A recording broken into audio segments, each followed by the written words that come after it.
محترم سامعین السلام علیکم، میں ذاکر حسین قاسمی اور آپ لوگ دیکھ رہے ہیں الفرقان ٹی وی یوٹیوب چینل۔ ایک دلچسپ واقعہ لے کر حاضر خدمت ہوں، سماعت فرمائیں۔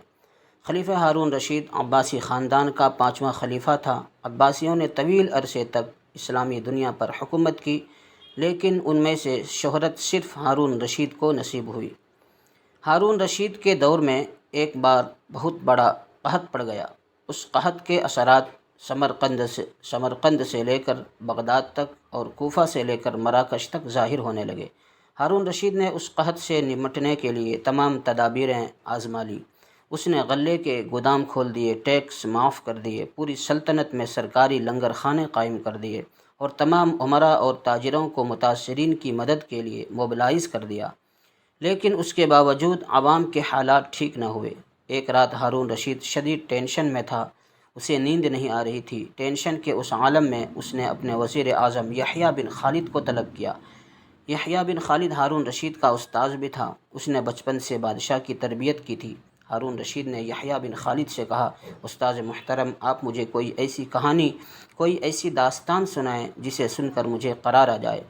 یحییٰ بن خالد مسکرایا اور عرض کیا، بادشاہ سلامت، میں نے اللہ کے کسی نبی کی حیات طیبہ میں ایک داستان پڑھی تھی۔ یہ داستان مقدر، قسمت اور اللہ کی رضا کی سب سے بڑی اور شاندار تشریح ہے۔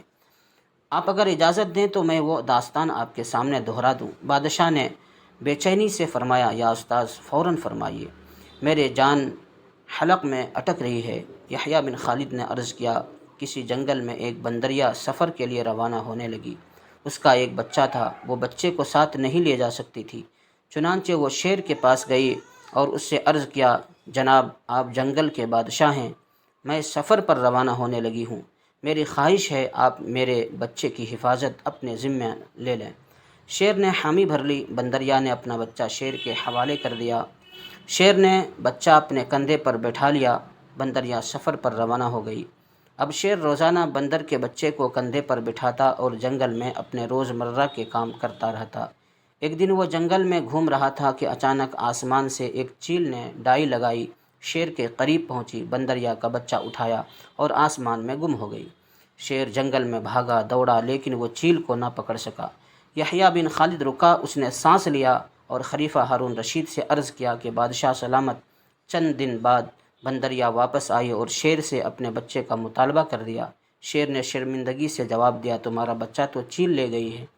بندریا کو غصہ آ گیا اور اس نے چلا کر کہا، تم کیسے بادشاہ ہو؟ تم ایک امانت کی حفاظت نہیں کر سکے، تم اس سارے جنگل کا نظام کیسے چلاؤ گے؟